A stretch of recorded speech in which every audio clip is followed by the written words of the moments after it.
मित्रों, अगर मैं बात करूं राजस्थान में जो गौ संवर्धन और गौ संरक्षण या कहूँ तो गौ रक्षा की जो भावना है, उसके इतिहास में बहुत सारे प्रमाण हैं हमारे महापुरुषों के। तो मैं उसके बारे में आज आपको एक बात बताने वाला हूं। तो नमस्कार, जय गौ माता। स्वागत है गो भारत पर और मैं हूं आपका साथी भवानी सिंह। तो यहाँ के लोगों में, राजस्थान के लोगों में गौ रक्षा की भावना काफ़ी पुराने जो ऐतिहासिक प्रमाण मिलते हैं। तो एक ऐतिहासिक बात को आज मैं आपको बताने वाला हूँ और वो बात है वीर तेजाजी महाराज की बात है। और आप में से काफ़ी लोगों ने अगर सुनी हो और जो राजस्थान के बाहर के हैं उनको नहीं पता होगा, तो ये बात काफ़ी पुरानी है और 11वीं शताब्दी की बात है, यानी आज से 900 साल से भी ज़्यादा पुरानी बात है। तो राजस्थान के नागौर जिले के अंदर एक गांव है, खरनाला गांव। और खरनाला गांव के वो तेजाजी निवासी थे। तो उस जमाने में, और कहूँ तो इवन मैंने अपने बचपन में भी देखा था कि यहाँ राजस्थान में बाल विवाह का काफ़ी प्रचलन था, तो उस जमाने में भी था। तो उनका जो विवाह है वो बचपन में हो गया था अजमेर के पास में, अजमेर डिस्ट्रिक्ट में पनेर गांव में। तो इसमें ज़्यादा मैं आपको इस विस्तार से तो नहीं बताऊंगा, लेकिन थोड़ा मैं आपको शॉर्ट से बताऊंगा। लेकिन जो हमारा मुख्य मुद्दा है गौ रक्षा, उसके बारे में मैं आपको बताने वाला हूँ। तो एक समय क्या होता है कि जब तेजाजी महाराज अपने खेत में खेती कर रहे थे, हल खड़ रहे थे, तो उनकी जो भौजाई थी, उनकी भाभी थी, वो भाता लेके, यानी कि जो खाना लेके आई थी, तो थोड़ा लेट हो गई थी। तो उस वजह से तेजाजी बड़े नाराज हुए और काफ़ी अपनी भाभी को सुनाया। तो भाभी ने ऐसे व्यंग्य में कह दिया कि भाई, अगर इतना ही गर्म खाना और जल्दी खाना है तो अपनी वाइफ को लिया वो अपने ससुराल से। तो फिर उन्होंने पूछा कि मेरा ससुराल कहाँ है, क्योंकि बाल विवाह हुआ था। तो उसके बाद में वो अपनी घोड़ी को लेकर, लीलन नाम की घोड़ी को लेकर अपने ससुराल गए। और ससुराल में वहाँ पे अपनी वाइफ को लाने के लिए, तो वहाँ पे क्या, उनके ससुराल में जो उनकी वाइफ की सहेली थी लाछा गुजरी नाम की, तो वो उनके पास गए थी। तो उस समय क्या हुआ था कि मित्रों, जो चोर डकैत वगैरह होते थे, तो वो क्या गाय वगैरह या पशुधन चोरी कर लेते थे। तो लाछा गुजरी की गाय है वो, जो मेयर में जाति के लोग थे वो चोरी करके लेके गए। तो लाछा गुजरी ने सबसे रिक्वेस्ट की। तो उसने सुना कि भाई तेजाजी महाराज यहाँ पे आए हैं और बड़े वीर है। तो उनसे रिक्वेस्ट की कि भाई तेजाजी, आप मेरी गायें ला के मुझे वापस दे सकते। तो तेजाजी महाराज ने इस चैलेंज को एक्सेप्ट किया और वो निकले। और राजस्थानी में इसको कहते हैं कि बार चढ़ना, मतलब गायों की बार चढ़ना, मतलब वो उन पे जो चोर थे उन पे अटैक करने के लिए वो तैयार हुए, इसका मतलब ये होता है।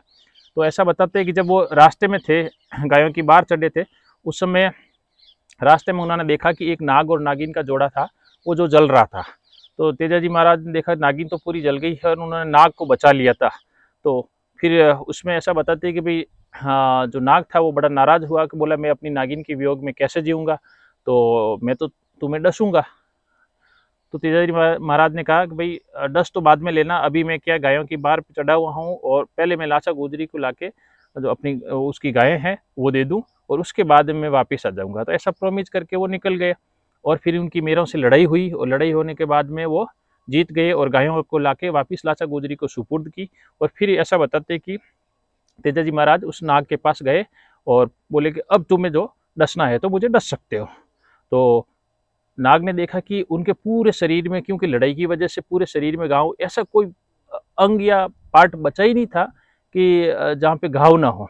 तो नाग ने बोला कि भाई, मैं जहाँ पे जो सब जगह घाव है और आपके शरीर पे एक भी जगह अखंड नहीं बची है, और मैं इन खंडित जगहों पे आपको कैसे डस सकता हूँ। तो मुझे कोई जो ऐसी जगह चाहिए जहाँ पे कोई घाव नहीं हो। तो ऐसा बताते हैं कि भाई, तेजाजी महाराज ने अपनी जीभ है वो नाग देवता के सामने हाजिर कर दी। तो मतलब जीभ जो थी उसके ऊपर घाव नहीं थे। तो अगर आपने तेजाजी महाराज की मूर्ति या फोटोज देखी हो, तो उसमें जो आप देखेंगे कि जो नाग है, जो सांप की फोटो है वो ऐसे है। तो उन्होंने फिर सांप पे डसा और उस किशनगढ़ के पास में गांव है सुरसुरा गांव में, वहाँ उनकी जो मृत्यु हुई थी। तो आज भी राजस्थान में सांपों के देवता के रूप में तेजाजी महाराज को पूजा जाता है। तो मुख्य मुद्दा यहाँ पे है कि जैसे आज के दौर में अगर हम देखें तो कितने स्वार्थी हो गए हम। और मैंने बहुत जगह देखा है, हालांकि कई लोग बताते कि भाई आप नेगेटिव चीज़ भी बताते हो वीडियो में।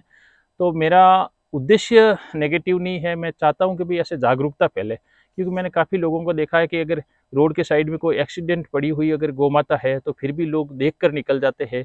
लेकिन ऐसा नहीं कि उसके लिए उसको अस्पताल पहुंचा दे कहीं पे, या फिर अस्पताल पहुंचने वालों के लिए भी मदद कर दे, ऐसी भी भावना हमारे में नहीं है। और अगर हम अपने पूर्वजों की बात करें तो आप इस उदाहरण से समझे कि तेजाजी महाराज क्या काम करने गए थे। वो गए थे अपनी पत्नी को लेने के लिए अपने ससुराल, और ससुराल में जाते तो आप समझते हैं कि भाई एक जमाई के कितने लाड़ प्यार और वो होता है। और फिर वो गए थे दूसरे जो लाछा गुजरी, जो उनके कुछ भी नहीं लगती थी, अगर देखा जाए आज के परिप्रेक्ष्य में अगर हम सोचे तो, फिर भी उन्होंने गौ रक्षा के लिए उसकी बात मानी, और फिर वो उन्होंने लड़ाई की और अपनी जान तक न्यौछावर कर दी। आज के दौर में हमें कम से कम ये तो काम करने की आवश्यकता नहीं है कि भाई हमें जान देनी पड़े, लेकिन हम क्या है कि गायों की सेवा अनेक प्रकार से कर सकते हैं। ज़रूरी नहीं है आप पैसा खर्च करें। आप अगर कोई गाय है भूखी है तो उसको भी आप चारा डाल सकते हैं, और अगर फिर वो भी नहीं डाल सकते हैं तो कम से कम गोचर भूमि पे कब्जा न करें। गायों के लिए कोई अच्छा काम कर रहा है तो उसको आप एक मॉरली सपोर्ट तो ज़रूर कर ही सकते हैं। तो इसके बारे में आपके क्या विचार है? तो मुझे अच्छा लगा कि भई ये स्टोरी पॉजिटिव है, काफ़ी सकारात्मक स्टोरी है, तो आपको सुननी चाहिए, ऐतिहासिक बात है। और तो इससे क्या है कि लोग इंस्पिरेशन लेंगे। तो अगर आपको ये बात कैसी लगी, और आज के दौर में अगर हम कंपेयर करें, तो अपने विचार है जो कमेंट बॉक्स में कमेंट करके मुझे ज़रूर बताइए। और अगर वीडियो अच्छा लगा तो लाइक भी कीजिए, जो नए व्यूअर्स हैं चैनल को सब्सक्राइब करना ना भूलें। धन्यवाद मित्रों, जय गौ माता।